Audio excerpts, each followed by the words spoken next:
Assalamualaikum warahmatullahi wabarakatuh. Boleh dengar Testing. 1, 2, 3. InsyaAllah dengar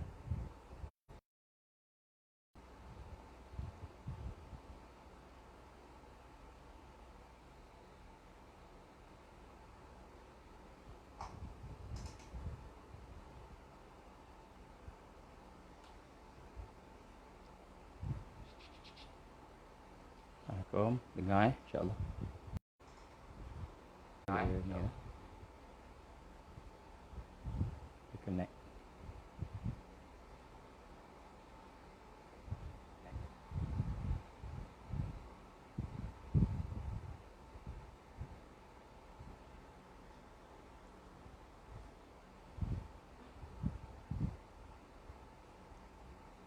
Okey, baik insyaAllah. Terima kasih. Kita boleh mulakan pelan-pelan insyaAllah. Kita mula dengan Ummul Quran. Al-Fatihah. A'udzubillahi minasyaitanirrajim. Bismillahirrahmanirrahim. Alhamdulillahi rabbil alamin. Ar-Rahmanirrahim. Maliki yaumiddin. Iyyaka na'budu wa iyyaka nasta'in. Ihdinas siratal mustaqim. Siratal ladzina an'amta 'alaihim ghairil maghdubi 'alaihim waladdallin. Amin. أعوذ بالله السميع العليم من الشيطان الرجيم بسم الله الرحمن الرحيم إن الحمد لله نحمده ونستعينه ونستهديه ونستغفره ونعوذ بالله من شرور أنفسنا ومن سيئات أعمالنا من يهده الله فلا مضل له ومن يضلل فلا هادي له أشهد أن لا إله إلا الله وحده لا شريك له وأشهد أن محمدا رسول الله Allahumma salli ala sayyidina Muhammad wa ala alihi wa sahbihi wa baraka wa sallam. Rabbi shrah li sadri wa yassir li amri wa hlul 'uqdatam min lisani yafqahu qawli. Rabbi zidni ilman amma ba'. Assalamualaikum warahmatullahi wabarakatuh. Alhamdulillah.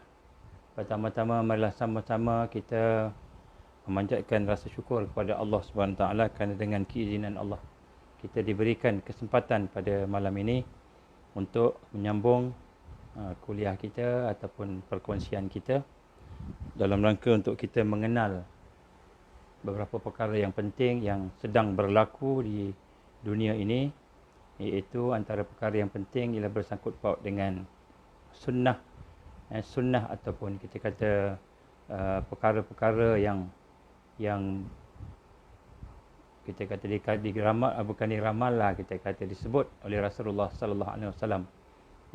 Dia berlaku dan kita telah melihat akan perkara-perkara itu.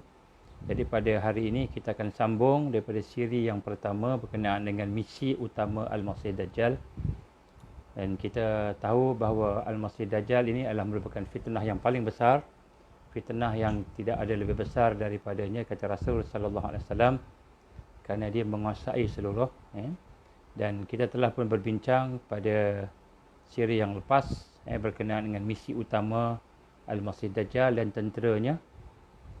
Dan kita telah menghuraikan sedikit sebanyak apakah perkara-perkara yang dilakukan, tidak lain tidak bukan ialah menyesatkan umat manusia. Dan dia telah melahirkan, kita telah bincang 7 jenis manusia. Dan mana 7 jenis manusia itu sekarang telah pun ada di dalam di hadapan kita. Dan begitu juga kita telah berbincang berkenaan dengan salah satu misinya yang penting, iaitu untuk menggabungkan agama-agama seluruh dunia dengan matlamat mereka untuk dengan bertemakan gabungan agama itu sebagai disebut there is no religion higher than the truth. Tidak ada agama lebih tinggi daripada kebenaran. Dan kebenaran yang dimaksudkan di situ ialah kebenaran syaitan, Lucifer. Dan kita telah berbincang berkenaan apa yang telah dibuat, iaitu pertemuan di Abu Dhabi dan pertemuan di Israel ataupun di Palestin berkenaan perhimpunan agama-agama. Dan insya-Allah pada hari ini kita akan sambung. Dan untuk menyambungnya, saya nak mulakan dengan strategi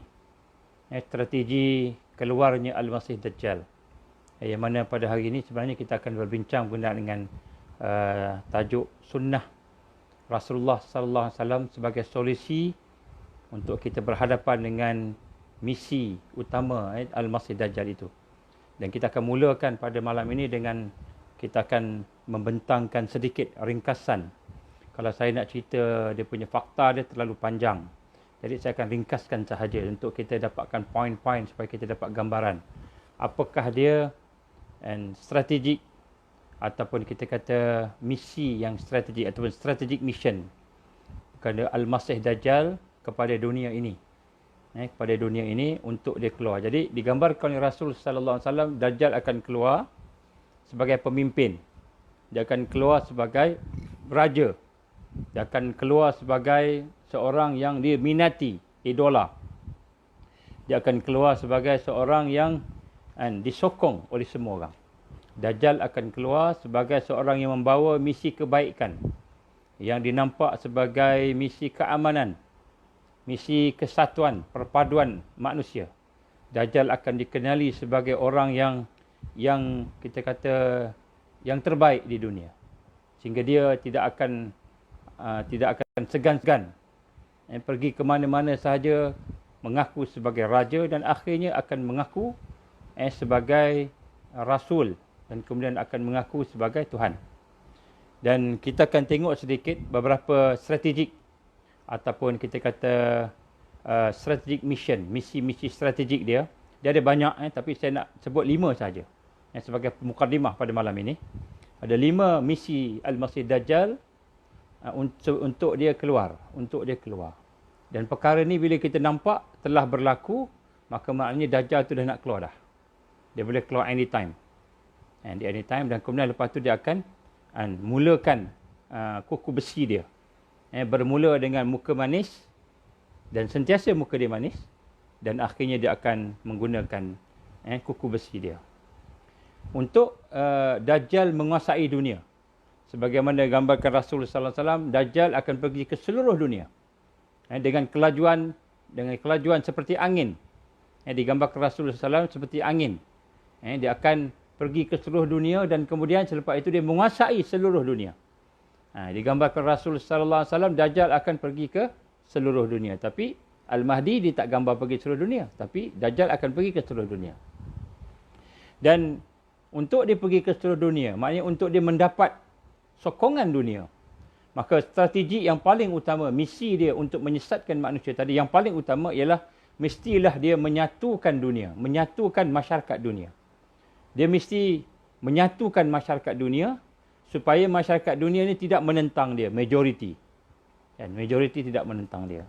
Maka sebab itulah dia akan datang dengan muka yang manis, dengan perwatakan yang lembut, perwatakan yang kita kata menolong orang, perwatakan yang disukai orang, idola. Dia akan datang sebagai seorang yang memimpin kepada kebaikan. Dia akan datang sebagai seorang yang boleh memberi rahmat, membawa kepada kebaikan, membawa kepada penyembuhan, membawa kepada penyelesaian masalah-masalah dunia. Dia akan datang dalam keadaan begitu. Jadi kita nak tengok bahawa Dajjal ni, dia bukan hantu, dia bukan gangster, tetapi di belakangnya itu ada tentera. Belakangnya ada tentera. Maka apakah strategiknya? Yang pertama sekali, sebelum Dajjal keluar, strategik yang paling utama sebelum Dajjal keluar ialah dia mesti membentuk one world religion. One world religion. Kenapa one world religion? Kerana 84% penduduk dunia ini beragama. 84% penduduk dunia ini beragama. Cuma 16% saja kurang lebih yang tidak beragama. Maknanya yang tak percaya pada mana-mana agama. Jadi 84% ini beragama. Maka dia nak menguasai dunia, dia kena menguasai 84% ini. Maka sebab itulah untuk menguasai 84% dengan pelbagai agama, dan agama yang paling kuat menentang Al-Masih Dajjal adalah Al-Islam dan juga orang-orang Kristian yang mahu kembali kepada kebenaran Allah. Dan orang Yahudi yang sedikit yang mahu kembali kepada kebenaran Allah, yang digambarkan dalam Al-Quran Ahlul Kitab. Sebab tu ada hubungan yang istimewa di antara orang Islam dengan Ahlul Kitab. Walaupun kita kata Ahlul Kitab ni sesat dan sebagainya, tetapi di dalam Quran Allah mengiktiraf Ahlul Kitab itu sebagai sebahagian daripada orang yang kita boleh makan sembelihan dia. Ini setengah-setengah pandangan ulama lah. Kita nak sebut kat sini. Kalau Ulama-ulama di Malaysia ni mungkin tak boleh nak terima, tapi nak sebut sini, sebahagian daripada apa yang berlaku, contohnya Ahlul Kitab, kita boleh berkahwin dengan Ahlul Kitab, bagi lelaki-lelaki boleh berkahwin dengan wanita Ahlul Kitab. Jadi Ahli Kitab ini, sebahagian daripada Ahli Kitab dari bangsa Nasara dan bangsa Yahudi ini, mereka mempunyai misi yang sama, iaitu mencari Allah dalam kehidupan mereka. Cumanya mereka ni tersesat dengan pendeta-pendeta, dengan kita kata penipuan-penipuan yang dilakukan oleh pendeta-pendeta sebelum mereka. Jadi mereka ni juga antara orang-orang yang menentang Al-Masih Dajjal. Tetapi tidak ramai, terlalu sedikit. Dan juga orang Islam yang beriman. Orang Islam yang beriman. Maka sebab itulah misi pertama sebelum Dajjal keluar, ialah mesti dia menyatukan agama-agama seluruh dunia. Terutamanya agama yang besar, Kristian, agama Islam dan agama Yahudi. Tiga ni mesti dia, ni sebagai core. Yang lain semua ikut Walaupun yang lain nampak banyak, contohnya Hindu banyak, tapi dia tidak sebanyak Islam dan apa nama ni, Kristian tadi contoh. Jadi mesti dia yang pertama ialah dia mesti menyatukan agama, membentuk one world religion. Nombor satu. Sebab itulah apabila one world religion itu telah terbentuk dalam bentuk satu gabungan yang mantap sehingga Islam itu disamaratakan dengan agama lain. Maknanya orang Islam nampak agama Islam ni sama dengan agama Hindu, sama dengan agama Kristian. Maka pada ketika itu berwaspadalah tanda-tanda dia nak keluar. Kerana dia akan memimpin. Ini strategi dia yang antara strategi yang akhir sebelum dia mengisytiharkan diri dia. Jadi apabila telah ada one world religion yang telah pun kita sentuh pada siri yang lepas, maka itu salah satu strategi sebelum dia keluar. Maknanya kalau dah ada tu dah dekat sangat. Dan sekarang ni kita dah sebut dah, pada tahun 2019 mereka dah pun ada perhimpunan di Palestin pada bulan September 2019 telah menghimpunkan semua agama dan termasuk juga 70 negara. Perhimpunan di Abu Dhabi di UAE, begitu juga telah menyatukan antara Kristian dan apa namanya Islam, Ahli Sunnah, Sunni, orang Sunni bukan Syiah, Sunni. Itu juga telah berlaku. Jadi ini adalah antara tanda-tanda yang paling hampir. So apabila telah terbentuknya one world religion, maka itu tanda sebelum Dajjal nak keluar itu dah terlalu hampir. Ini daripada kajian-kajian kita. Kemudian yang kedua, strategi misi dia ialah yang kedua, dia akan keluar sebagai orang yang memimpin. Selepas agama-agama disatukan, maka akan ada satu tempat peribadatan yang sama. Maknanya international worship. Kita kata, kita nak sebut macam mana, tempat peribadatan international antarabangsa yang satu. Maka itulah yang digambar sebagai Third Temple. Third Temple terbentuk, maka pada ketika itu dia akan keluar, dia akan keluar sebagai seorang yang memimpin, dilantik sebagai pemimpin. Sebab tu saya sebut awal-awal lagi pada yang lepas, bahawa Dajjal ni dia bukan sebarang orang. Dia bukan orang sebarangan. Dia adalah orang yang ada keturunan raja, yang boleh ditabalkan sebagai pemimpin dunia. Dia ada orang yang ada kekuatan dari sudut politik.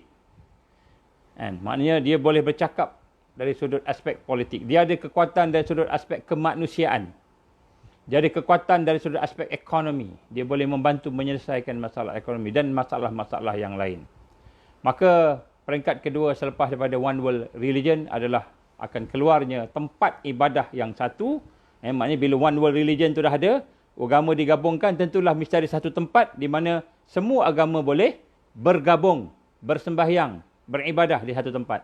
Maka tempat yang mereka pilih ialah Masjidil Aqsa, iaitu tempat di mana tiga agama besar berada di situ dan berebut untuk menjadi, kita kata, tuan punya.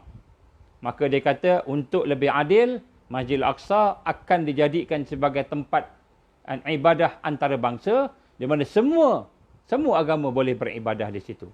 Termasuklah Islam, termasuklah Yahudi, termasuklah Kristian, termasuklah Hindu, termasuklah Buddha dan sebagainya. Maka apabila Masjidil Aqsa telah dijadikan sebagai tempat beribadah seluruh agama, pada masa itu, tak lama selepas itu, dia akan dipilih. Maknanya mereka akan melantik seorang memimpin. Seorang yang akan memimpin agama-agama yang telah dipersetujui itu bergabung di Masjid Al-Aqsa, yang akan ditukarkan. Bukan lagi Masjid Al-Aqsa, sebab dia kata kalau Masjid Al-Aqsa itu akan jadi orang Islam punya. Maka dia akan tukar kepada the third temple. Tempat ibadah. Tempat ibadah yang kita melihat Bani Yahudi sebut sebagai Haikal Sulaiman, Solomon Temple, ataupun dipanggil sebagai the third temple. So the third temple ini akan jadi tempat ibadah yang dibina oleh 70 negara, 70 nation. 70 negara. Jadi yang bina itu bukan Israel. Israel itu kan tolong buat, tolong bangun aja. Tapi yang di belakangnya ada 70 negara bersama dengan agama-agama seluruh dunia. Maka dia akan menjadi tempat ibadah kepada seluruh agama-agama di dalam dunia ini. Dan pada masa itulah, siapa yang jadi imamnya, siapa yang jadi pemimpinnya, maka akan anointed pada masa itu. And anointed the king of the world. Akan ditabalkan seorang raja di atas muka bumi ini yang akan menjadi pemimpin kepada seluruh dunia, iaitu digambarkan sebagai itulah dia Al-Masih Dajjal. Maka ketika kita melihat peristiwa itu telah berlaku, maka Al-Masih Dajjal dah keluar.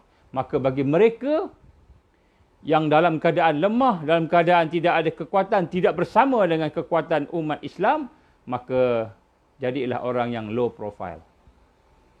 Low profile.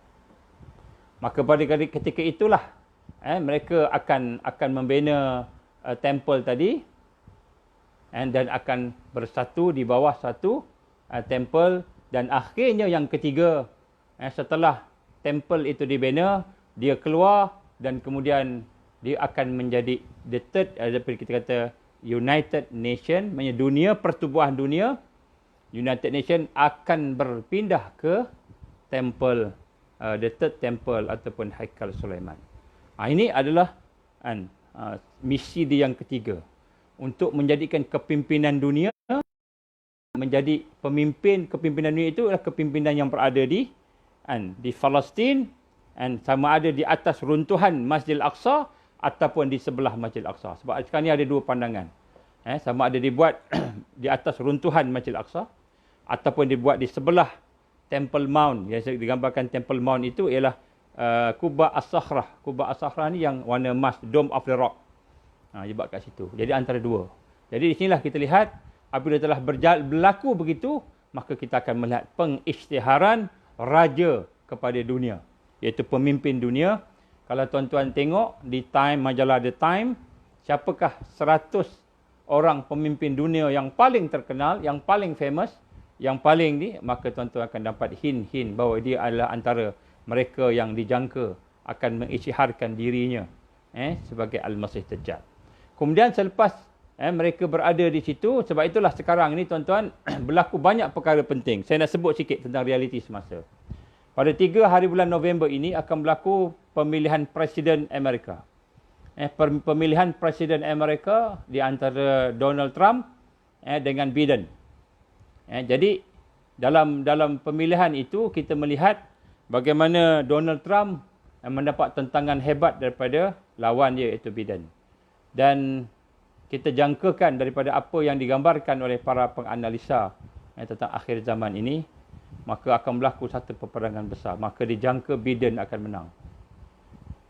Biden akan menang. Kerana sekiranya Biden menang, maka akan berlakulah satu pertembungan. Jangkaannya di antara Amerika dengan Rusia. Akan berlaku satu pertembungan. Sekiranya Biden menang, sebab Biden ni dia jenis orang yang tak berapa suka dengan Rusia. Apabila dia menang, maka jangkaannya akan berlakulah peperangan dunia dan kemungkinan besar akan berlakulah apa yang digambarkan World War III. And World War III ini tempat yang paling potensi untuk berlaku World War III itu ialah dia South Asia Pacific di kawasan Laut Cina Selatan, kawasan kita. Sebab itu 60% kekuatan tentera laut mereka telah pun berada di kawasan kita. Wallahu alam nak sebut kat sini, itu antara tempat yang dikatakan potensi, selain daripada tempat-tempat yang ada beberapa tempat lain lagi lah. Jadi nak sebut kat sini, apabila benar-benar sekiranya perancangan mereka untuk melakukan pertembungan di antara dua kuasa besar, Kuasa besar ni bukan Amerika sahaja, tapi NATO. NATO bersama dengan Rusia dan sekutu dia. Siapa sekutu Rusia?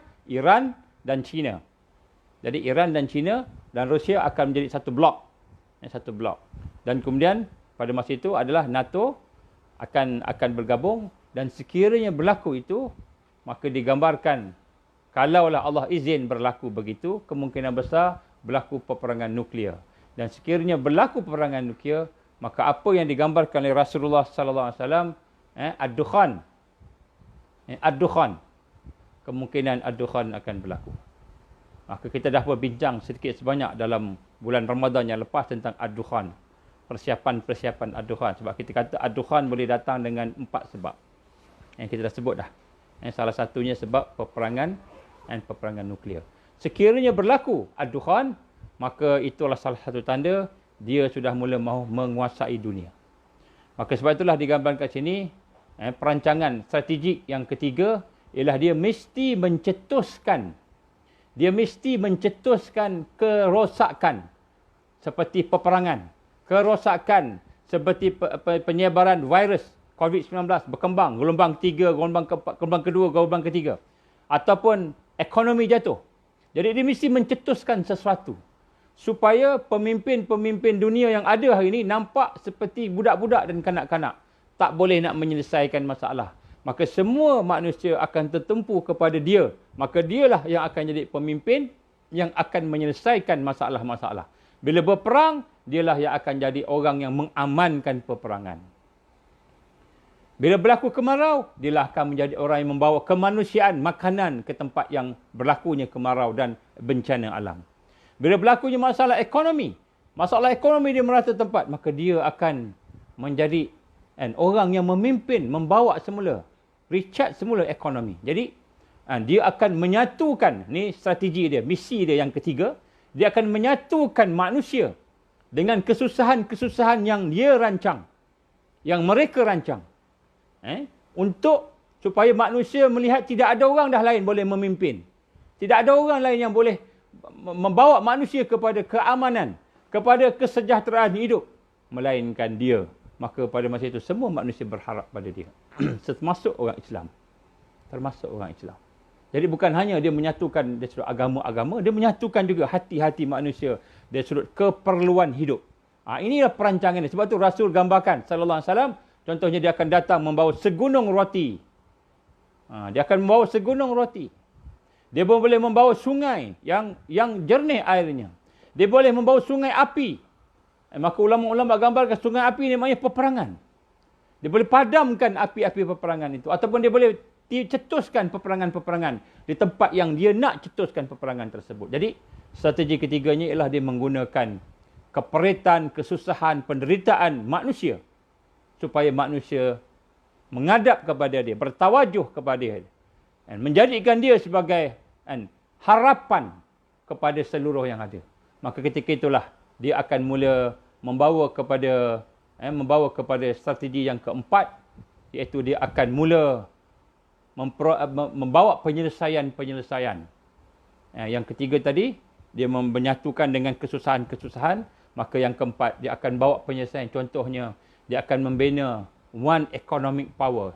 Satu kuasa ekonomi baru. Satu kuasa ekonomi baru. Dan dia akan ada one unified identification. Maka semua orang akan duduk, akan mempunyai satu ID. Yang kita namakan sebagai RFID. Radio Frequency ID Chip. RFID chip ni yang akan diberi kepada semua orang. Semua manusia mesti ada RFID chip. Ini sebagai IC, sebagai kad pengenalan, sebagai ID kepada seluruh manusia. Saya kata hari ini kita nak menghidupkan ekonomi yang baru, and kuasa yang baru, tak mau lagi dah benda-benda yang sebelum ini, yang skandalnya, yang rasuahnya, yang corruption, tak mau dah semua kena ada RFID chip. Maka semua akan ada ID. So ID ni dia bersifat international, antarabangsa. Maka kalau kita sebut di sini, pada masa itu sehingga kita tak perlu lagi dah kepada buku bank, tak perlu lagi lah kepada bawa duit ke sana sini, Visa ke Mastercard ke semua tak ada, dah habis. Yang chip tersebut dan kita kata bagus, semua orang akan suka kepada chip tersebut, tapi sebenarnya walaupun dia nampak benda tu baik, tapi sebenarnya itu adalah satu trap, satu perangkap. Jadi chip itu akan menjadi satu perangkap. Nah, ini antara strategi dia, iaitu di mana sehingga akhirnya seseorang itu ekonominya nak berjual beli mesti ada chip tu. Mesti ada ID tu. Tak ada ID tak boleh jual beli, tak boleh hidup, tak boleh nak buat apa-apa. Jadi ini adalah antara perkara yang akan diberlakukan setelah manusia terperangkap dengan kesusahan. Terperangkap dengan perkara-perkara yang digambarkan tadi, sehingga dia kata dan atas nama nak membangunkan ekonomi, atas nama nak membangunkan kesejahteraan, sustainability dan sebagainya, maka pada ketika itulah dia akan mewajibkan semua orang untuk ada satu ID, dan ID ini sebenarnya lah untuk nak mengawal manusia. Seseorang itu boleh hidup atau mati dengan ID tersebut. Ini adalah kita kata sebagai strategi dia, dan kemudian strateginya yang kelima yang saya nak gambarkan pada hari ini. Dia ada banyak strategi, saya cuma petik-petik je beberapa yang ada. Yang kelima ialah empowerment, penguatkuasaan, and sustainability, iaitu penguatkuasaan kelestarian hidup. Sustainability maknanya dia nak empowerment of sustainability ini, dia nak melaksanakan global community builder, membina masyarakat antarabangsa, membina masyarakat global yang baru. Dan masyarakat global yang baru itu adalah secara legal dan military, maknanya mesti ikut peraturan dia. Contoh, kalau negara itu tidak menjaga alam sekitar, Malaysia tak jaga alam sekitar, tiba-tiba kayu balak ditebang oleh para politician, tiba-tiba, maka dia boleh gunakan tidak menjaga environment itu sebagai alasan memasukkan tentera dan menawan negara Malaysia, contoh. Ataupun dalam bentuk pertanian, negara ni kena buat pertanian ni, tak buat pertanian ni, maka dia akan boleh dihukum secara bentuk legal dan secara bentuk military. Maknanya dia menguat kuasa undang-undang atas alasan untuk menjaga kelestarian atau menjaga kelangsungan hidup kepada manusia seluruh dunia. Jadi benda ni baik, nampak baik, tapi rupa-rupanya di belakang tu ada tangan mereka. Dan di sinilah digambarkan disebut sebagai totalitarian. Pada masa itulah dia mula menggunakan kuku besi dia. Dan kuku besi inilah digambarkan sebagai military dan sebagai legal, benda yang ikut undang-undang yang dibuat dan juga ikut menggunakan paksaan ketenteraan. Maka di sinilah kita lihat bagaimana antara perkara-perkara yang berlaku dan berlakunya itu dalam masa yang cepat. Dalam masa yang cepat. Kemungkinan satu atau dua perkara dia akan berlaku serentak. Mungkin akan berlaku serentak. Jadi sebab itulah kita nak sebut kat sini, apabila kita melihat tentang strategik yang pertama tadi, one world religion tadi berlaku, maka jarak nak keluar dengan berlaku totalitarian tadi, diktator yang sepenuhnya sempurna, totalitarian tadi, terlalu dekat. Jarak dekat. Berapa dekat jangan tanya saya. Wallahu alam. Tahun, 2 tahun, 3 tahun, 4 tahun, 5 tahun, 10 tahun. Wallahu alam. Itu hanya Allah yang tahu. Tapi nak sebut pergerakannya itu terlalu cepat dan dekat. Dan untuk itu, maka apakah sunnah yang telah ditunjuk oleh Rasulullah sallallahu alaihi wasallam nak berhadapan dengan perkara ini? Kalau kita kata, oh hari ini kita baca surah Kahfi setiap hari Jumaat. Ataupun kita kita menghafal 10 ayat yang pertama surah Kahfi. Ataupun 10 ayat yang terakhir surah Kahfi. Dah cukup dah untuk akhir zaman.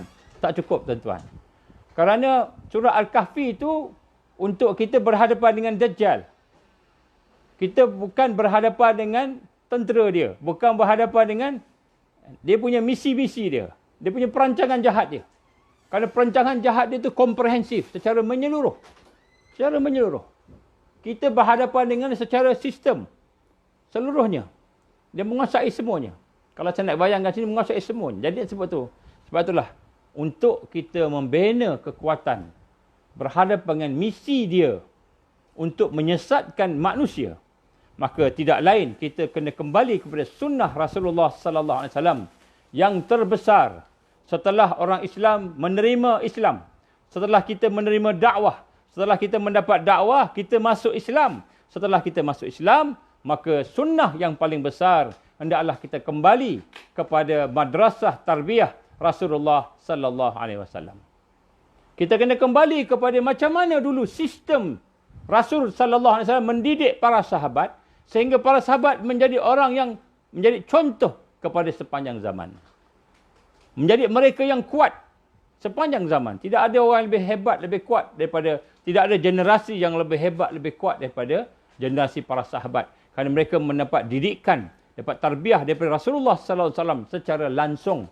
Maka untuk itu kita kena faham bagaimanakah madrasah tarbiyah ini boleh benar-benar membina kita. Tapi kita kena kenal madrasah tarbiyah. Sebenarnya kalau kita nak bincang tentang tajuk madrasah tarbiyah ni panjang.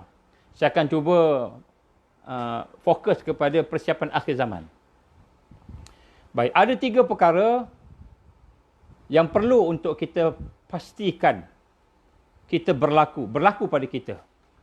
Maknanya program tarbiyah, aktiviti tarbiyah yang kita maksud dengan tarbiyah ini, madrasah, satu sekolah, satu sistem pendidikan yang menyeluruh ini, termasuk di dalamnya ada tausiah, ada pengajian, termasuk di dalamnya ada tarbiyah, tazkiyah, ada pembersihan jiwa, termasuk di dalamnya ada pembentukan takwim, termasuk di dalamnya ada dakwah, termasuk dalamnya ada medan, ada medan amal dan sebagainya. Jadi disebut madrasah tarbiyah ni ada banyak. Macam kalau kita pergi sekolah, dekat sekolah tu ada macam-macam. Silibus itu macam-macam.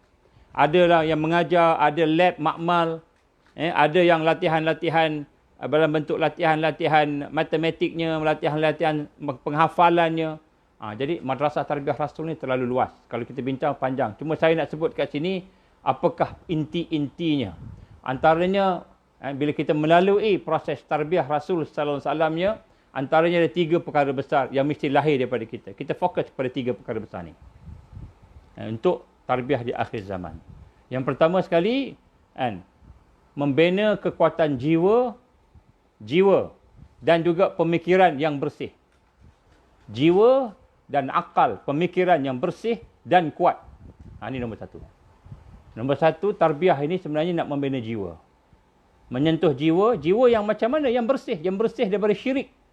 Yang bersih daripada perkara-perkara yang membawa kita lari jauh daripada Allah dan kuat. Nombor 1. Nombor 2, membina fizikal. Fizikal, maknanya zahir, amal zahir. Dan perjuangan.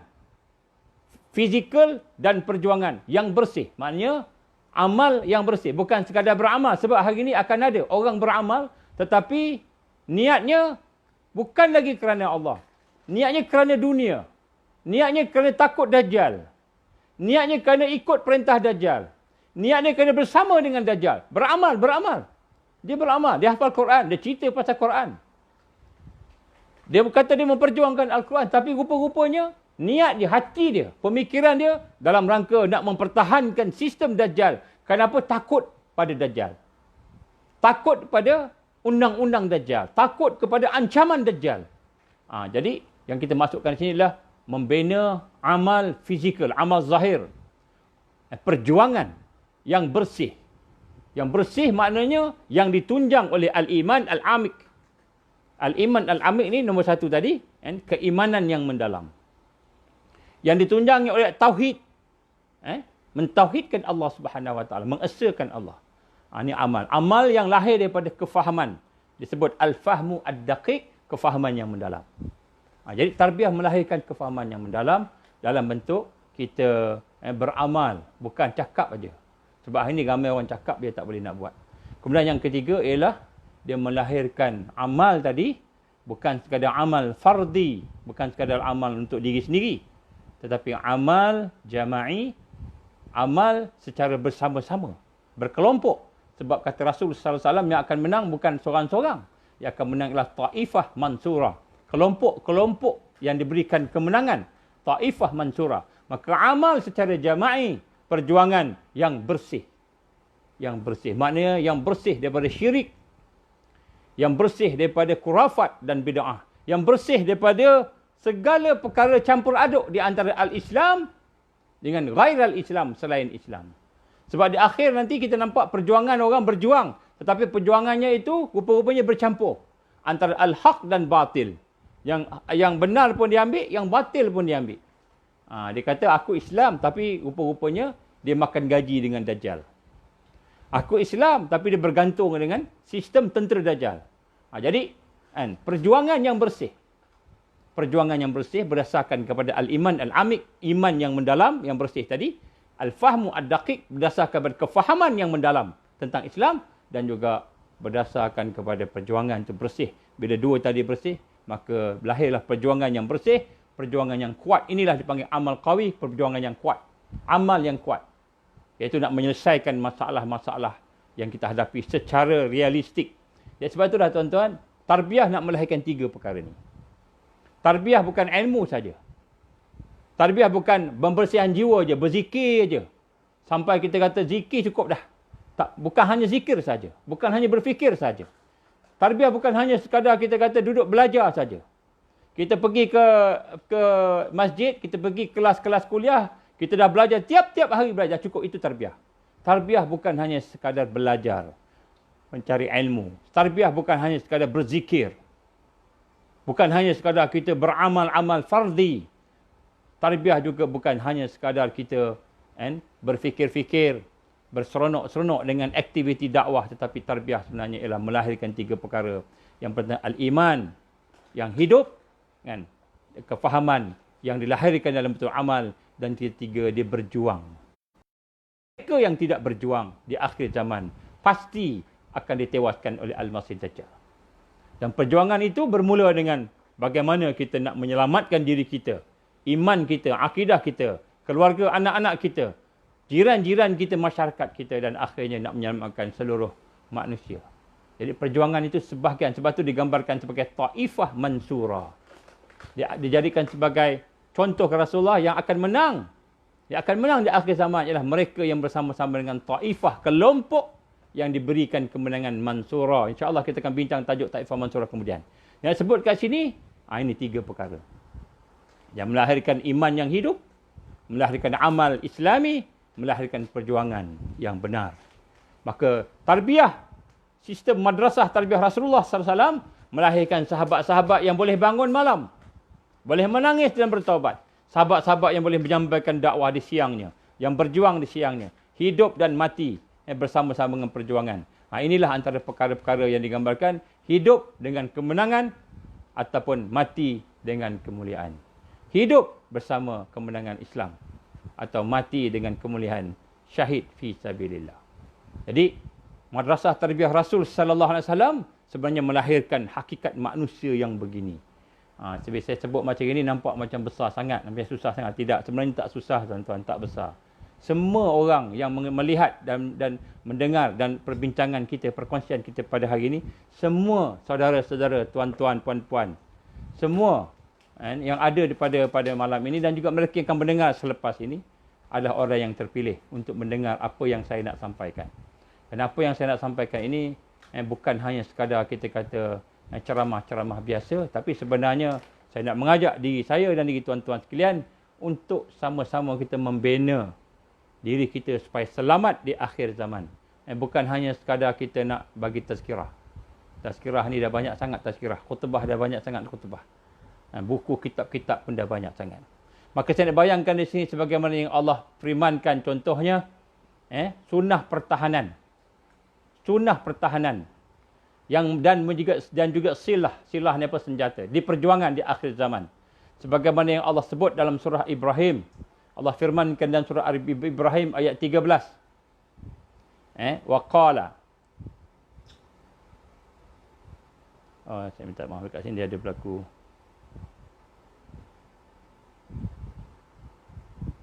Baik. Saya bacakan makna dia saja. Cuma ayat dia terpotong. Saya bacakan. Dan berkatalah orang-orang yang kafir. Ni ayat 13 surah Ibrahim. Berkatalah orang yang kafir. Wa qala allazina kafaru li rusulihim lanukhrijannakum min ardina. Maka dia kata apa?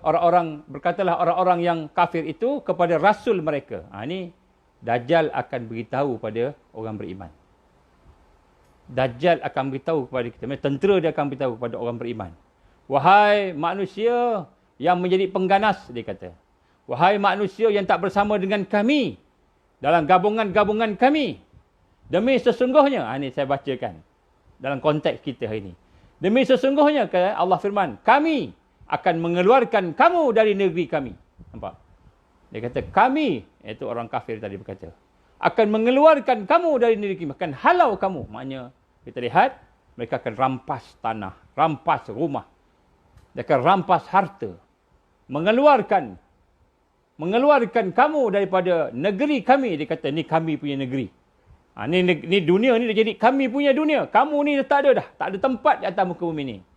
Dan akan mengeluarkan kamu dari negeri kami ini. Atau kamu menjadi seagama dengan kami. Atau kamu ikut kami. Masuk agama kami. Nampak? Kami akan mengeluarkan kamu dari negeri kami. Dia kata tempat tinggal kita ni. Tanah air kita ni akan jadi negeri dia. Negara dia. Kenapa? Sebab majoriti orang dah bersama dengan Dajjal.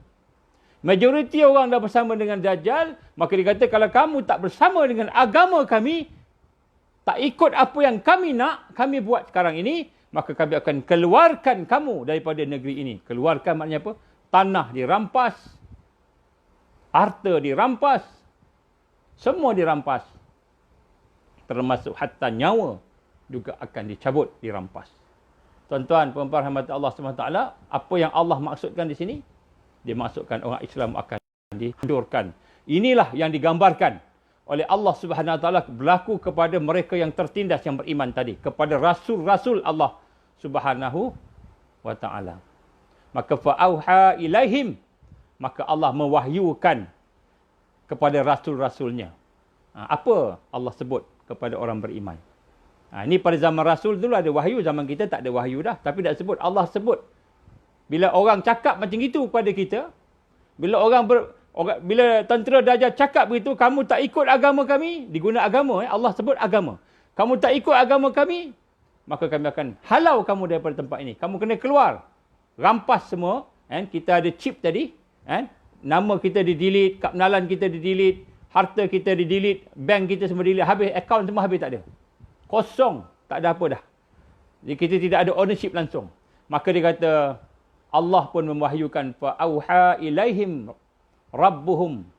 Maka Allah pun mewahyukan kepada para rasul. Ini Allah akan bercakap pada kita. Ini Quran ni Allah bercakap pada kita. Lanuhlikanna zalimin. Sesungguhnya kami akan membinasakan orang zalim. Jadi apabila sampai peringkat itu, wahai para mukminin, pada zaman tu rasul lah, wahai para rasul. Sesungguhnya kata Allah, Allah firman, kami demi sesungguhnya lanuhlikanna zalimin, kami akan menghancurkan, kami akan membinasakan mereka, orang-orang zalim itu. Tapi apa syarat untuk kita dapat pertolongan Allah ini di akhir zaman? Apa syaratnya? Dalam ayat yang ke-14 surah Ibrahim, walanuskinannakumul ard min ba'dihim dzalika liman khafa maqami wa khafa wa'id. Maka Allah berfirman, apa sifat rasul yang diberikan kemenangan kepada mereka? Sifat kita di akhir zaman yang akan Allah berikan kemenangan bila berhadapan dengan tentera Dajjal, Al-Masih Dajjal. Maka dan demi sesungguhnya kami akan tempatkan, Allah akan tempatkan kamu di negeri itu. Maka Allah akan beri kita semula negeri tersebut yang dirampas, negeri yang dia telah ambil daripada orang beriman tadi. Sesudah binasanya kaum zalim itu, sesudah Allah binasakan mereka. Janji Allah, mereka akan binasa. Tetapi, apa balasan daripada apa? Apa sifat yang ada pada orang beriman? Yang diberikan kekuatan, kemenangan tadi, dengar sini. Zalika liman khafa maqami wa khafa wa'id. Yang demikian itu liman kepada mereka, orang-orang yang khafa maqami, iaitu mereka yang takut kepada sikap Allah, keadilan Allah, ketegasan Allah, yang takut kepada Allah Subhanahu Wa Taala. Jadi sifat kalau kita kata sifat yang boleh membawa kemenangan kepada orang Islam di hadapan ancaman, di hadapan ketakutan yang dicipta, dibawa oleh Al-Masih Dajjal. Dajjal bawa ancaman, Dajjal bawa ketakutan, Dajjal bawa ugutan, Dajjal bawa pembunuhan, penganiayaan, kezaliman. Dajjal bawa perampasan, dia rampas harta, tanah, semua. Maka dibawa benda-benda yang menakutkan. Maka apakah syarat kemenangan Allah beri kepada mukmin yang ditakuti, yang diancam? Tadi itu, man khafa maqami, iaitu mereka yang khafa, mereka yang takut pada Allah. Jadi sifat orang yang diberikan kemenangan di akhir zaman, bukan dialah orang yang dia berani membabi buta. Dia buat macam-macam, tapi sifat dia nombor satu ialah sifat dia takut kepada Allah lebih daripada takut kepada Dajjal. Takut kepada Allah lebih daripada takut kepada tentera Dajjal, pada ancaman Dajjal. Kalau dalam siri yang lepas kita menyebutkan bagaimana seseorang itu dia tidak keluar daripada Islam. Dia tidak murtad daripada Islam. Dalam zaman akhir zaman ini, kita kata dia sayang Allah. Cuba rujuk balik pada kuliah kita yang lepas. Apabila hati dia ada perasaan sayang pada Allah, maka sayang pada Allah menyebabkan dia boleh istiqamah. Dia boleh sanggup melaksanakan amalan. Sanggup kekal dalam Islam. Maknanya tak terpengaruh dengan jahiliyah, dengan agama-agama, dengan kerosakan, dengan kesesakan yang lain selain daripada Islam tadi. Tetapi di sini pada malam ini, apakah yang menyebabkan orang yang kekal dengan Islam tadi boleh menang?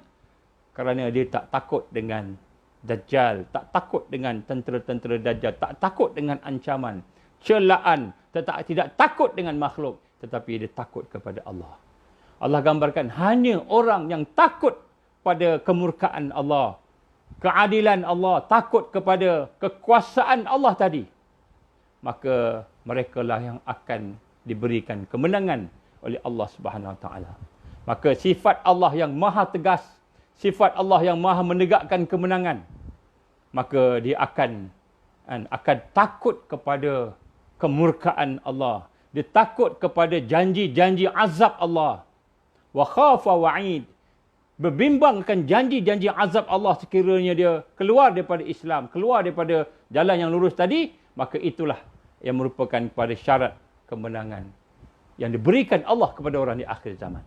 Jadi sebab itu macam mana nak jadi seseorang yang tidak takut dengan Dajjal, tak takut dengan ancaman, tidak takut dengan ancaman peperangan, tidak takut dengan ancaman pembunuhan, penangkapan, tidak takut dengan ancaman ekonomi, muflis, bankrupt, tidak takut dengan ancaman-ancaman tidak ada makanan, tidak ada minuman, tidak takut dengan ancaman-ancaman akan berpenyakit, sakit.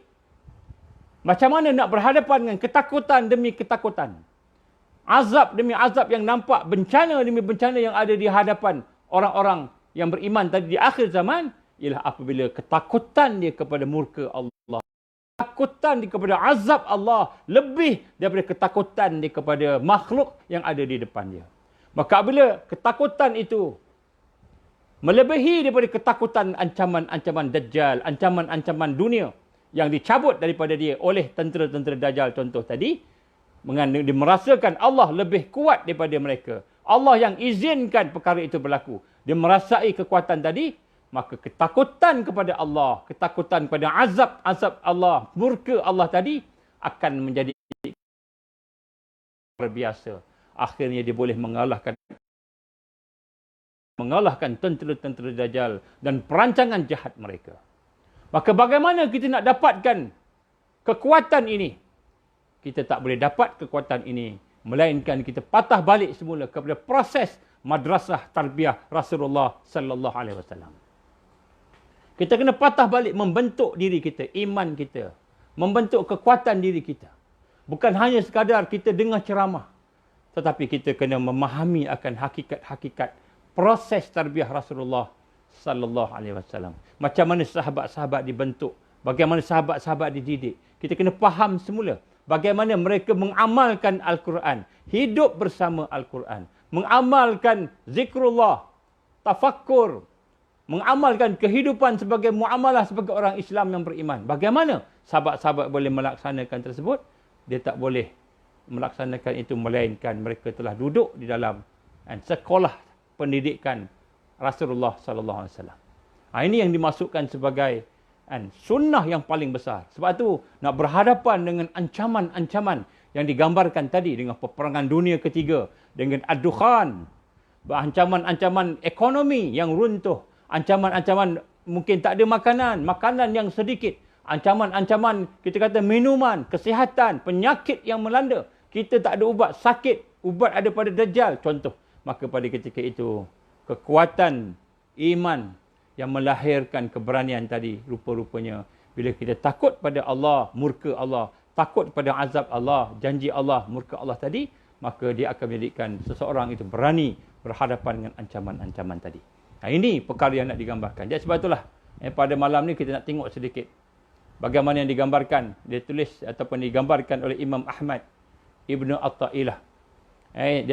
Perkara yang pertama dalam tarbiyah yang kita nak lahirkan, iaitu iman al-amik, iman yang hidup. Iman yang hidup yang mendalam.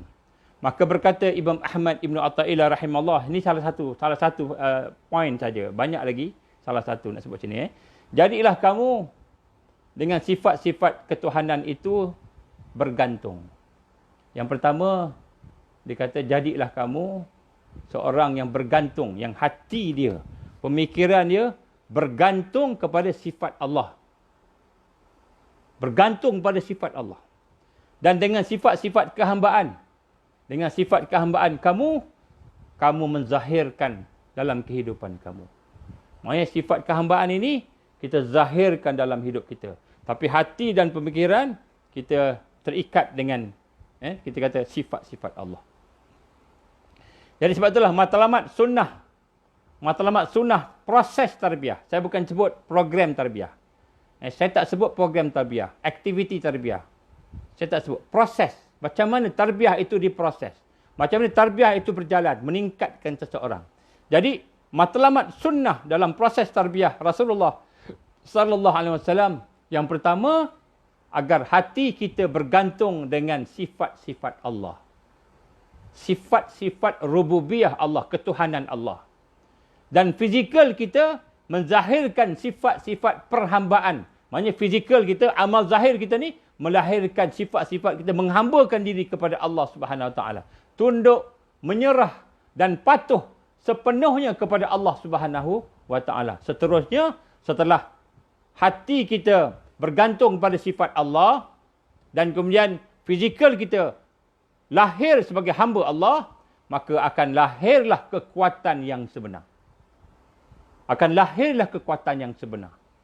Maka bila lahirnya kekuatan sebenar, maka Allah gambarkan, ala inna awliya Allah la khawfun alaihim wala hum yahzanun.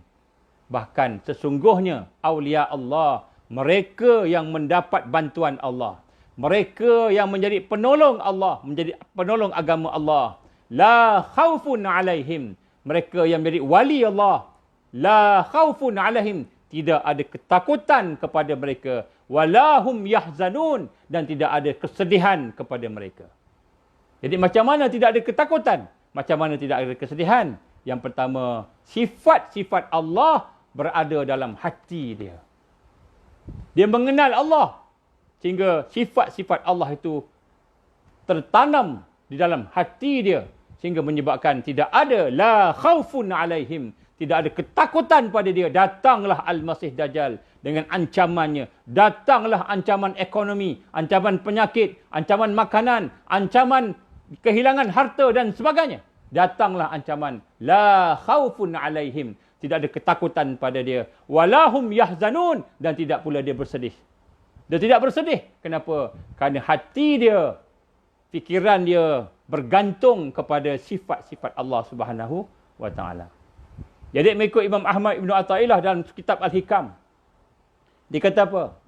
Dia kata sebenarnya sifat-sifat Allah ni, rububiyah ni, ketuhanan ni terlalu banyak. Bukan 20 sifat. Yang kita belajar 20 sifat tu, dia ada lebih lagi. 20 sifat tu ulama-ulama dia gariskan. Tapi ada lebih lagi. Tetapi dia kata, dalam sifat-sifat Allah yang banyak itu, maka ada 4 sifat yang besar yang terhimpun di dalamnya sifat-sifat yang lain. Ini 4 sifat ni, malam ni kita nak tengok. Kalau sempat, habis. Kalau tak sempat, kita sambung besok, insya-Allah. Ini penting tuan-tuan. Yang pertama, sifat ketuhanan yang pertama yang kita nak rasa ni, malam ni kita nak rasa. Iaitu Allah ini bersifat Al-Ghina. Iaitu Allah ini Maha Kaya. Yang dikatakan Tuhan itu dipanggil dengan panggilan namanya Al-Ghani. Iaitu Zat yang Maha Kaya. Jadi yang pertama sekali, sifat ketuhanannya ada banyak. Tapi ada empat yang digambarkan oleh Imam Ahmad bin Athaillah ini, rahimahullah, terhimpun padanya. Sifat-sifat tadi ada 4 ni terhimpun. Yang kita nak rasa. Kalau tuan-tuan saya nak cadangkan kita nak rasa. Baik, prosesnya apa? Yang pertama dia kata, ialah Allah ni Al-Ghani. Allah ni adalah Zat yang Maha Maha Kaya. Innallaha huwal ghaniul hamid. Allah SWT lah yang Maha Kaya. Lagi Maha terpuji. Yang disebut kat sini, bagaimana seseorang itu dikatakan Tuhan ataupun dijadikan sebagai Tuhan. Ikut aja perintah dia. Taat aja pada dia. Kenapa? Kerana dia kaya. Kerana dia kaya. Jadi seseorang itu, bila dia ada kekayaan, maka dia kata apa? Dia kata, aku ni ada kuasa, ada sebagainya, maka manusia lain akan jadikan dia sebagai Tuhan. Dajjal akan datang kepada kita dengan kekayaan. Dia akan datang dengan harta. Ekonomi dipegang. Dia akan datang kepada kita dengan makanan. Makanan dipegang. Kaya dengan makanan. Dia akan datang dengan kesihatan. Dia pegang ubat. Vaksin. Dia pegang vaksin. Ubat. Dia pegang ubat. Dia akan datang dengan air. Kehausan kita. Dia ada air. Dia akan datang dengan kekuatan tentera. Dia akan datang dengan kekayaan. Maka manusia yang tidak mengenal Allah sebagai Al-Ghani, yang Zat yang Maha Kaya, maka dia akan ingat Dajjal lah orangnya. Dia akan ingat kekayaan. Sebab tu, nombor satu, kenapa seseorang itu menjadi hamba kepada seseorang yang lain? Kerana orang itu ada kekayaan. Kita bekerja dengan bos, kita ingat bos syarikat yang bagi kita duit. Ada kekayaan. Kekayaan, ada rezeki kat situ. Baik. Jadi, sesungguhnya Allah yang Maha Kaya. Ini satu yang kita nak rasa dalam hati kita. Dan berbandingan dengan kekayaan manusia, kekayaan makhluk terbatas. Jadi ada 2 sifat kat sini. Maha Kaya. Apa maksud Maha Kaya Allah Subhanahu Wa Taala? Ini tuan-tuan, kita nak cuba bayangkan. Hari ini kita respect orang kaya. Kita respect orang banyak harta. Tengok orang kaya ni, jutawan ni, billionaire ni. Bagus dia. Kita buat baik kat dia. Kita dengar cakap dia. Kenapa? Sebab dia kaya. Maka ketahuilah Allah Maha Kaya. Apa maksud Allah Maha Kaya? Ada 2. Ini kita tanam dalam hati kita. Ini bagaimana Rasul SAW mendidik sahabat-sahabat dia. Antara yang disebut dalam huraian para ulama kita. Dia kata yang pertama, kekayaan Allah Subhanahu Wa Taala Maha Kaya tadi, dia tidak memerlukan sesiapa pun. Allah kaya, tak perlukan sesiapa. Dalam dia nak mencipta langit, bumi, nak mencipta manusia, dia tak perlu siapa-siapa. Dia Maha Kaya. Dia tak perlukan bantuan siapa-siapa. Dia tak perlukan apa-apa pun pertolongan. Nak mencipta syurga, neraka, nak mencipta segala harta yang ada di dunia ini atau yang ada di langit dan di 7 petala bumi, dia tidak perlukan bantuan sesiapa pun. Ataupun tak perlu minta pandangan siapa-siapa pun. Itu Maha Kaya Allah. Jadi Maha Kaya Allah, yang pertama sekali, dia tidak memerlukan sesiapa pun. Maha Kaya Allah tidak memerlukan apa-apa pun bantuan daripada orang. Mana-mana pun. Malaikat pun Allah tak perlukan. Itu kayanya Allah. Tapi bila kita melihat hari ini, manusia kaya, banyak duit. Ini kita terkenal dengan sekarang ni ada Macau scam. Ada scammer, kaya. Kaya mereka. Kalau dekat dalam disco tu minum air, minum bia ni, sampai mandi minum bia. Nak tunjukkan kekayaan dia. Beli bia sampai puluh ribu. Contohnya. Nak menunjukkan kekayaan dia. Dia boleh bayar. Siapa-siapa dia boleh bayar. Boleh bagi duit. Hanya manusia kaya. Tetapi dia kaya, dia memerlukan orang. Memerlukan bantuan. Memerlukan pertolongan. Tapi Allah Maha Kaya. Allah tak perlukan pertolongan. Allah tak perlukan pertolongan. Allah tak perlukan bantuan. Ini Maha Kaya Allah. Jadi sebab itu bila kita melihat makhluk, engkau kaya macam mana pun, engkau perlukan bantuan. Engkau perlukan pertolongan. Engkau perlukan penasihat. Engkau perlukan orang yang nak bimbing kau. Perlukan kepada nak menjaga engkau. Paling kurang nak tolong jaga duit. Paling kurang nak tolong jaga duit. Allah Maha Kaya, tak perlukan. Tak perlukan sesiapa pun. Ini maha kaya Allah. Ini kita kena rasa dalam hati kita. Sebab tu hari ini kalau kita hormat seseorang yang kaya, tetapi kufur kepada Allah, sedarlah bahawa kita menghormati orang yang rendah di sisi Allah Subhanahu Wa Taala. Sebab tu tuan-tuan rahmat Allah, kadang-kadang kita ulur tangan, minta pertolongan manusia. Kita tak minta pertolongan Allah. Kerana kita rasa manusia tu kaya, manusia tu hebat, kita jaga dia, pelihara dia, tolong dia supaya dia tolong kita. Rupa-rupanya dia hanyalah seorang hamba yang maha kaya Allah. Pernah kita minta sungguh-sungguh dengan rendah diri, dengan kefakiran kita, minta pada Allah. Kerana Allah maha kaya. Kayanya Allah tak perlukan sesiapa. Tak perlukan bantuan sesiapa. Tak perlukan nasihat sesiapa. Tak perlukan pertolongan sesiapa. Allah SWT tidak memerlukan sesiapa pun. Ini kayanya Allah, maha kaya. Ini satu perasaan yang mesti ada dalam jiwa kita, dalam hati kita. Yang kedua, hakikat kekayaan Allah. Hakikat maha kaya Allah tidak ada berkurang. Kekayaan dia tidak akan berkurang. Jika seluruh manusia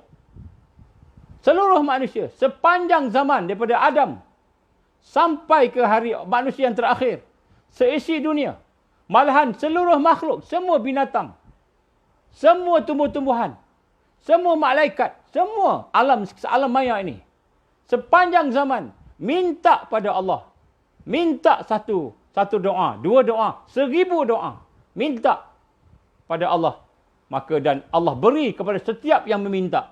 Allah bagi kepada manusia yang meminta. Allah bagi kepada binatang yang meminta. Semua yang meminta tadi, Allah bagi.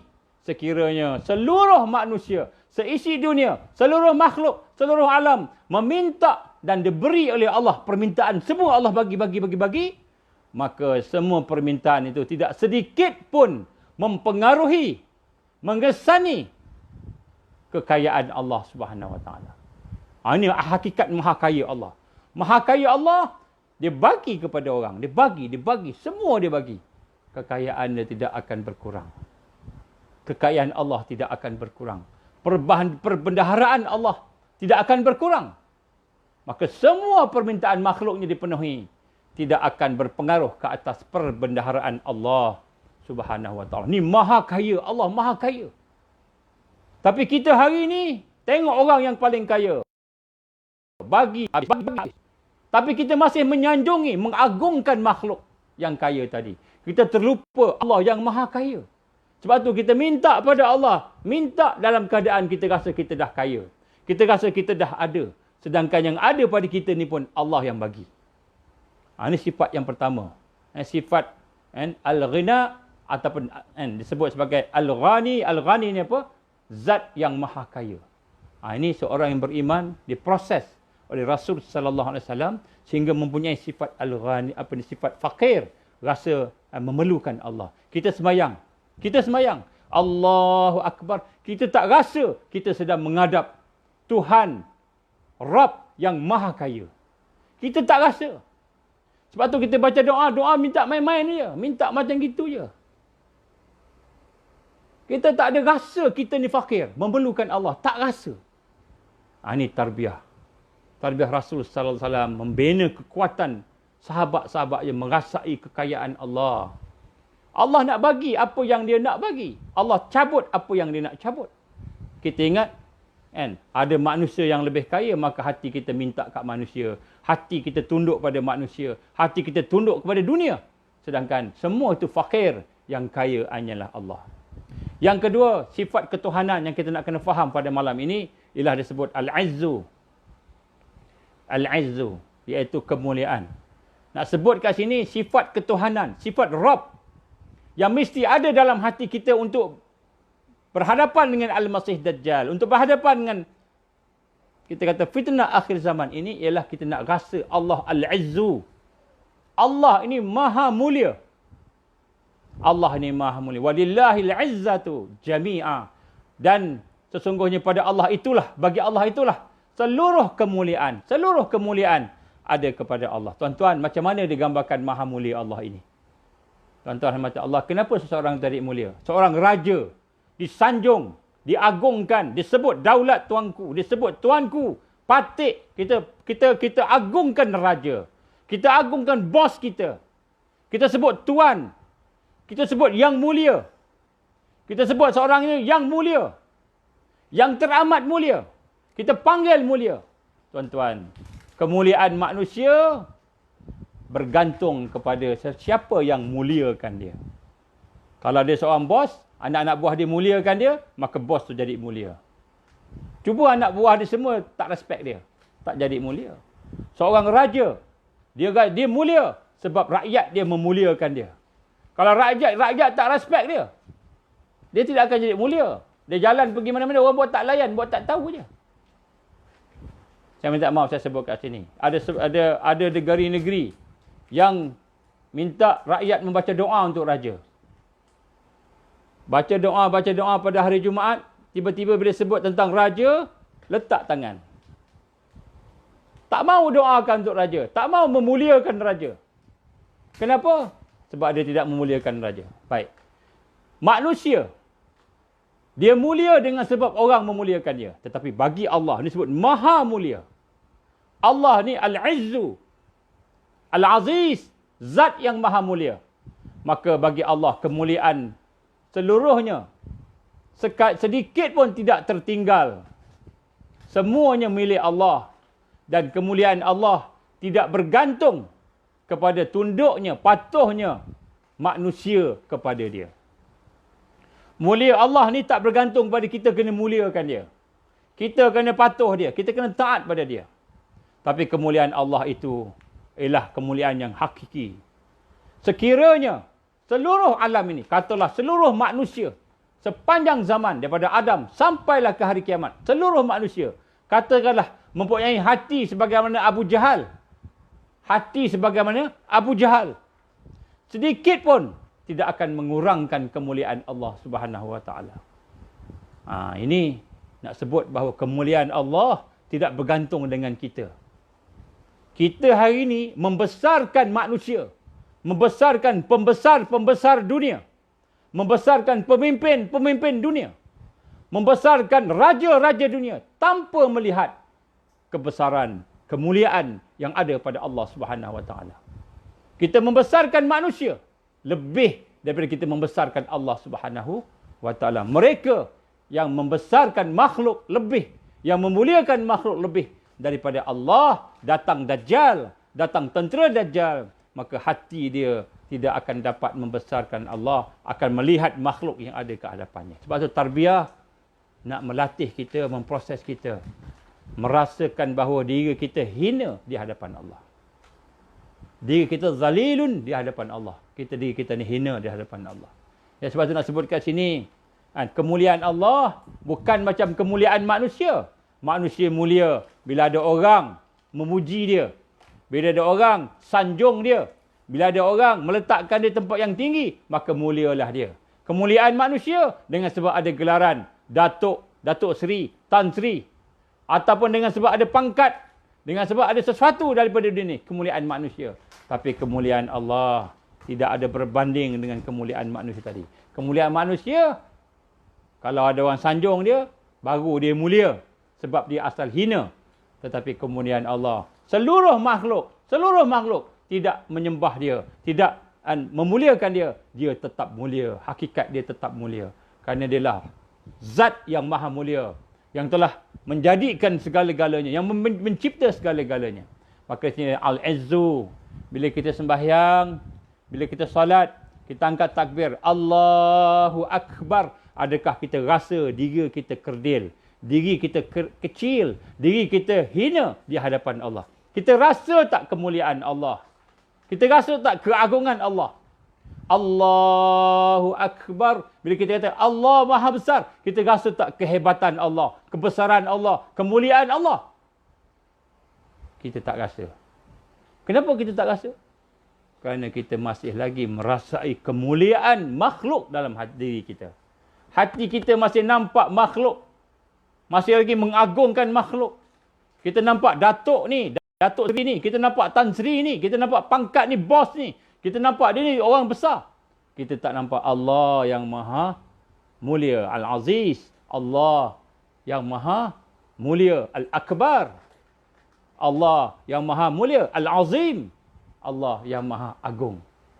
Ini tarbiyah Rasulullah sallallahu alaihi wasallam membina jiwa sehingga kita bila sembahyang Allahu Akbar, maka tanda kita memuliakan Allah tadi, kita merasa diri kita hina di hadapan, kita pun tunduk melihat kepada tempat solat, tempat sujud. Kita melihat tempat sujud. Kita melihat tempat sujud itu dengan penuh rendah diri, penuh tawaduk, penuh tadaruk. Kita rasa memerlukan Allah. Kita rasa merendah diri kepada Allah Subhanahu wa taala. Ini tarbiyah Rasulullah sallallahu alaihi wasallam. Di akhir zaman, mereka yang memuliakan Allah, mereka yang mengagungkan Allah, inilah yang akan terselamat daripada kemuliaan palsu. Kemuliaan palsu. Kemuliaan yang sesat yang ada kepada manusia. Yang ada kepada Dajjal yang akan datang sebagai pemimpin yang mulia. Disanjung sebagai raja yang mulia. Yang diangkat, yang ditabalkan. Sedangkan rupanya dia adalah orang yang hina di sisi Allah Subhanahu wa taala. Yang ketiga, sifat ketuhanan. Orang itu disanjung kan, sebab dia mengambil sifat ketuhanan. Apa dia sifat ketuhanan? Iaitu sifat ketuhanan yang ketiga ialah al-qudratu. Iaitu Allah ini mempunyai kuasa. Allah ni maha kuasa. Lillahi ma fis samawati wal ard wa ma fihin wa huwa ala kulli syai'in qadir. Sesungguhnya Allah lah kepunyaan. Allah lah segala apa yang ada di langit dan yang ada di bumi. Dan segala apa yang ada di dalamnya. Langit, bumi, di dalamnya semua sekali. Wa huwa ala kulli syai'in qadir. Dan Allah lah yang maha kuasa ke atas segala sesuatu. Sifat Allah yang ketiga, kudrah Allah, ialah kuasa Allah ini. Kan? Apa maksud maha kuasa? Tidak ada batas. Allah berkuasa, tidak ada batasan, tidak ada limited, tidak ada limitasi, tidak ada sekatan, tidak ada halangan. Berbanding dengan kuasa manusia. Kuasa Allah, bila kita maha kuasa, kuasa Allah itu tidak ada batasan, tidak ada orang yang boleh menghalang, tidak ada penghalang, tidak ada yang boleh menandingi Allah Subhanahu wa taala. Tetapi hari ini kita ni melihat manusia beriman, mengambil manusia, kudrah manusia, kekuasaan manusia lebih daripada Allah. Sanggup melakukan penderhakaan terhadap Allah, mengikut apa yang diberikan, yang disuruh oleh makhluk tadi, manusia tadi.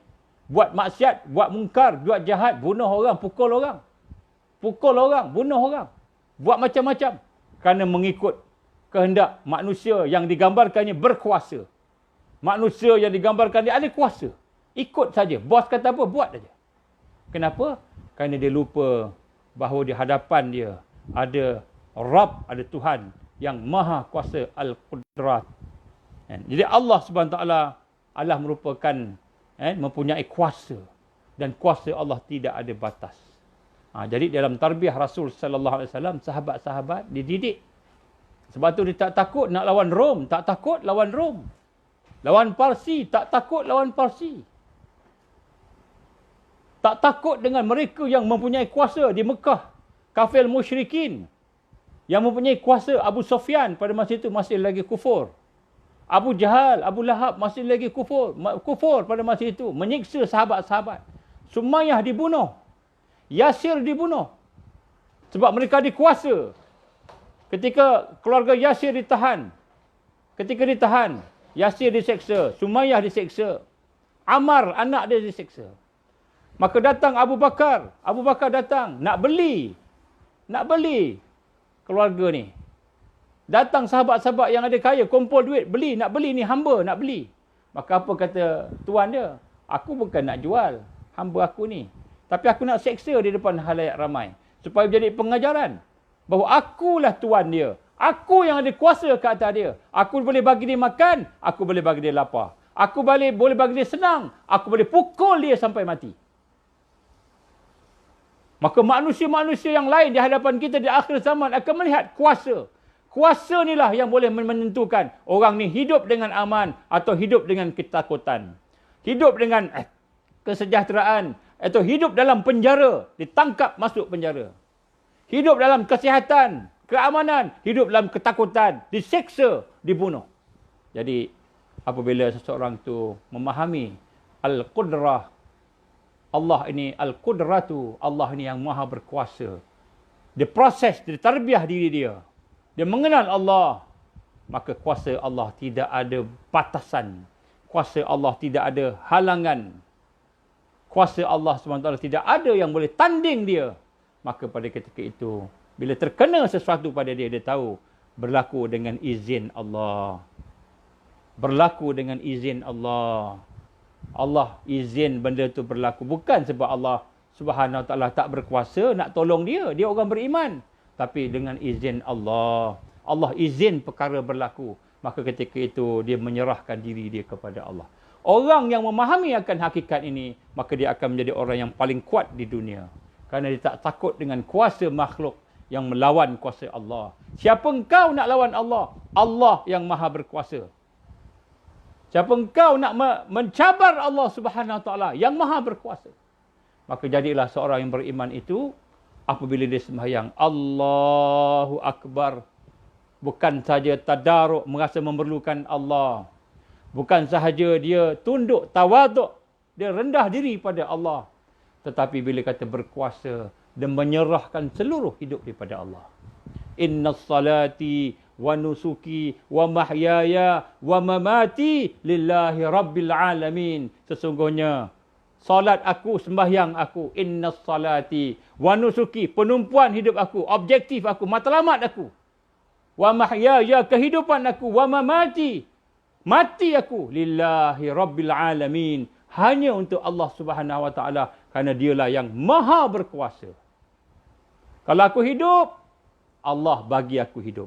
Kalau aku mati, Allah izin aku mati. Kalau aku sihat, Allah bagi aku sihat. Kalau aku sakit, Allah izin aku sakit. Maka dia memahami hakikat kuasa. Tidak tunduk kepada makhluk yang membawa dia kepada maksiat. Yang bawa kepada mungkar, yang bawa kepada kesesatan. Ini kekuatan di akhir zaman. Tarbiyah yang menghidupkan semula hati manusia tadi kepada Tuhan dia yang telah menjadikan dia Tuhan yang maha berkuasa. Ini tiga sifat yang ketiga ni. Sifat yang menghimpunkan sifat-sifat Al-Muntaqim contohnya. Allah yang maha menggagahi. Allah yang maha menyeksa, mengazab. Jadi hati dia tidak takutlah. Dia tenang, hati dia tenang.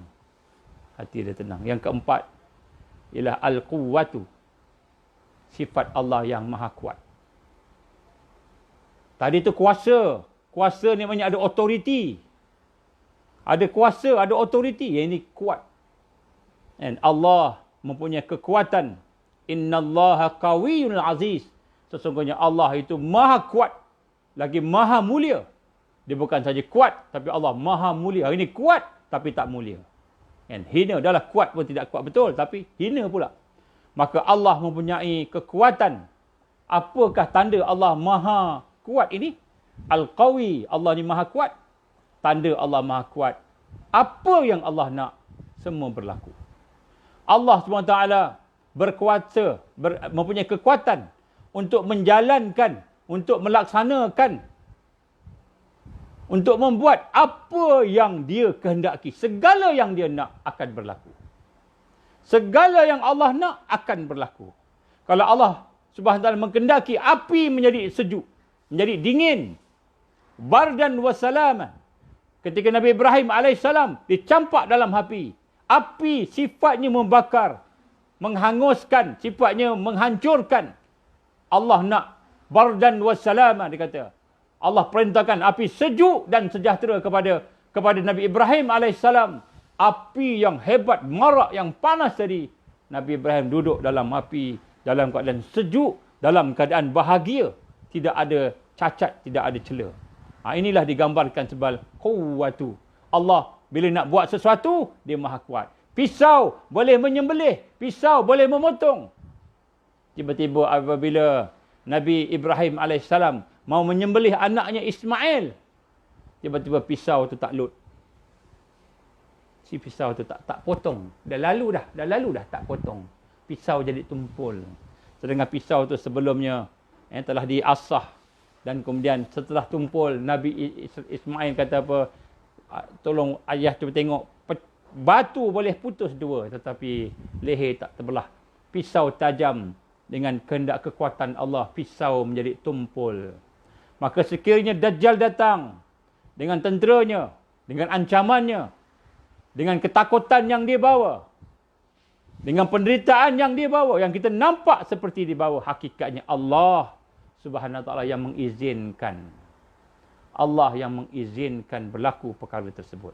Maka seorang beriman melihat kekuatan bukan pada kekuatan Dajjal, bukan pada kekuatan ancaman, bukan pada kekuatan kelaparan, tapi keizinan Allah. Allah yang izin berlakunya segala perkara yang berlaku. Maka pada ketika itulah kita akan melihat dia boleh tenang dan kuat dengan sifat, memahami sifat Al-Qawi. Allah itu maha kuat. Tuan-tuan memperhormati Allah Ta'ala banding dengan manusia. Hari ini ada manusia yang kuat. Ada setengah tempat dikuasai oleh gangster-gangster. Ada setengah tempat dikuasai oleh kartel, drug kartel, dadah. Ada setengah tempat dikuasai oleh, kita kata kaki pukul, kaki buli. Ada setengah tempat dikuasai oleh penguasa yang jahat. Ada setengah tempat dikuasai oleh raja yang jahat. Ada setengah tempat dikuasai oleh orang-orang yang kita kata menganiaya, menzalimi. Tuan-tuan rahmat Allah Subhanahu Wa Taala, sekiranya berlaku penganiayaan, kezaliman pada orang-orang beriman, dia yakin bahawa perkara itu dengan izin Allah. Biiznillah, dengan izin Allah. Maka dia sabar.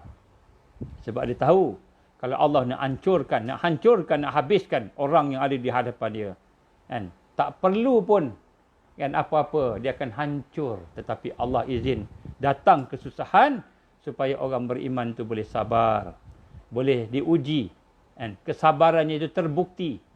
Jadi sebab itu dari sini, apabila kita melihat sahabat-sahabat Rasulullah SAW dididik, ditarbiah dengan sifat-sifat ketuhanan tadi, maka pada ketika itu mereka berjaya mengharungi sifat-sifat yang digambarkan oleh Allah dalam Al-Quran.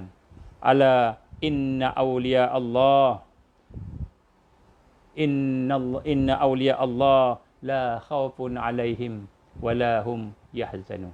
Sesungguhnya wali Allah, sesungguhnya pejuang-pejuang agama Allah itu tidak ada ketakutan. La khaufun alaihim walahum yahzanun. Dan tidak ada kesedihan kepada mereka. Tuan-tuan rahmati Allah Subhanahu Wa Taala, Dajjal akan datang sebagai orang yang paling baik di dunia. Akan datang sebagai orang yang paling hebat di dunia. Menjadi idola manusia. Peminat dia ramai sangat. Handsome dia. Dia akan handsome selagi mana dia tidak mengaku sebagai Tuhan. Digambarkan oleh sebagian para ulama kita. Jadi dia akan datang sebagai raja, pemimpin. Dia akan datang sebagai orang yang membawa penyelesaian masalah. Makanan, bawa makanan dan sebagainya. Dia akan bawa semua. Maka pada ketika itu kita faham sifat Allah. Al-Ghani, Allah ni maha kaya. Al-Azzu, Allah ni maha mulia. Al-Qudratu, Allah ni maha berkuasa. Al-Qawi, Allah ni maha kuat. Maka bila kita memahami akan hakikat-hakikat sifat ni, yang mana terhimpunnya sifat-sifat rububiyah yang lain, sifat-sifat ketuhanan yang lain, maka pada ketika itu kita mampu berhadapan dengan Al-Masih Dajjal. InsyaAllah tuan-tuan, kita akan sambung besok. Dan bagaimana kita nak memproses sifat empat ni. Macam mana sifat empat nak proses dalam diri kita. InsyaAllah kita akan sambung besok. Dan kemudian kita akan sambung lagi sedikit tentang beberapa perkara yang bersangkutan dengan dia. Jadi mudah-mudahan tuan-tuan pada malam ni kita faham satu realiti bahawa ujian yang akan didatang pada kita ni, dia ada strategi dia. Dajjal dia ada strategi dia. Dia ada dia punya strategik misi. Misi-misi yang strategik. Dan kemudian dia ada proses dia. Dia ada dia punya tarbiyah dia. Dia ada dia punya dakwah dia. Sebelum ni kita sebut pasal dakwah, daiyah Dajjal. Hari ni kita, kemarin kita sebut pasal tarbiyah Dajjal. Dajjal menghasilkan 7 jenis manusia. Kemudian pada hari ini kita cerita tentang sunnah. Untuk nak melawan tadi, maka sunnah dia kita kena kembali kepada madrasah tarbiyah Rasulullah sallallahu alaihi wasallam. Dan madrasah tarbiyah ni dia panjang, di satu tajuk yang panjang.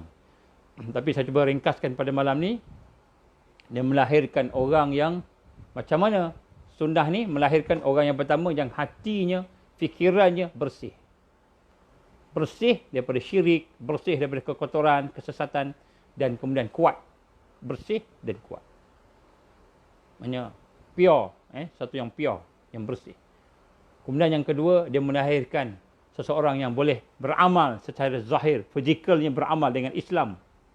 Beramal dengan Islam dan perjuangan Islam. Perjuangan Islam. Maknanya dia bukan hanya tahu aja, hatinya bersih, fikirannya ada ilmu, tapi akhlak dia sasiah tak lahir, zahir tak lahir, perjuangan tak ada perjuangan pun.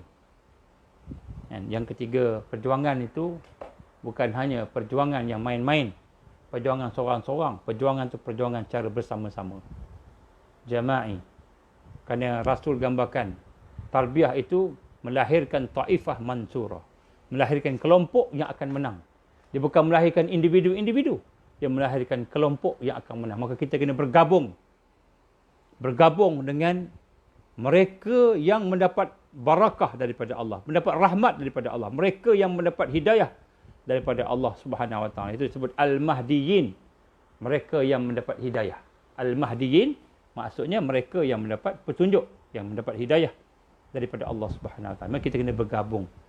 Bergabung ni bukan semestinya kita masuk kelab ke, masuk apa, tapi bergabung dalam hakikat yang sebenar. InsyaAllah esok kita akan bincang. Esok malam insyaAllah kita akan bincang akan sambungan tajuk ini. Kerana banyak lagi benda yang saya nak sampaikan, tapi masanya dah lebih daripada yang sepatutnya.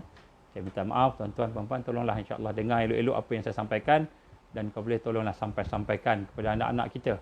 Kerana tajuk yang saya bagi ni tajuk yang sebenarnya kena dengan realiti kita pada hari ini, insya-Allah.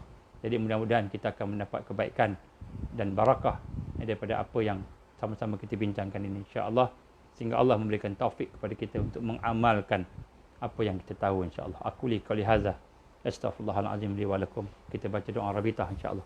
A'udzubillahi samil alim minasyaitonir rajim. Bismillahirrahmanirrahim. Alhamdulillahirabbil alamin wassalatu wassalamu ala asyrafil anbiya'i wal mursalin wa ala alihi washabbihi ajmain. Allahumma innaka ta'lam anna hadhihi al-qulub qad istamat ala mahabbatik wa altaqat ala ta'atik wa tawahadat ala da'watik wa ta'ahadat ala nusrati syariatik wasikillahumma rabitataha wa adimuddaha wahdiha subulaha wa amla'aha binurika allazi la yakhbu wa ashrah suduraha bi faidil iman bik wa jamlit tawakkuli alaik wa ahyiha bi ma'rifatik wa amitha risati fi sabilik. Ya Allah, innaka ni'mal maula wa ni'man nasir. Allahumma ya muqallibal qulub tsabbit qulubana ala dinik wa ala ta'atik wa ala jihad fi sabilik.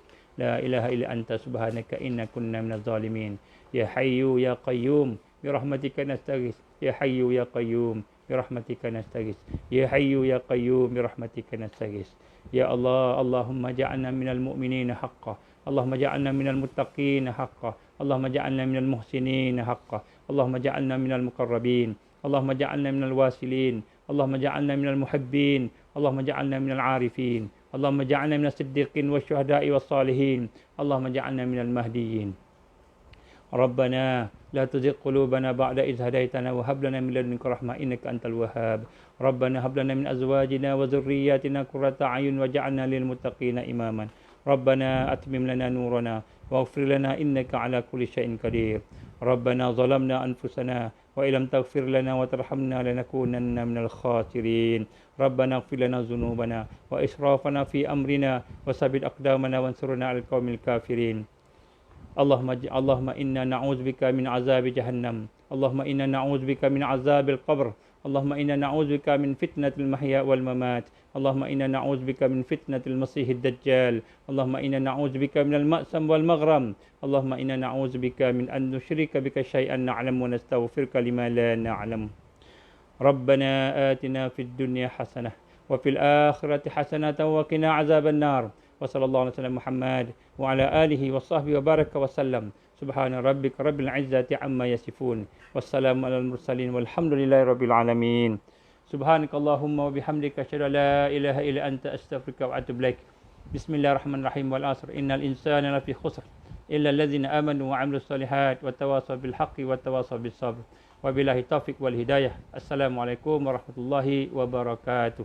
Mohon di-viralkan insya-Allah, insya-Allah.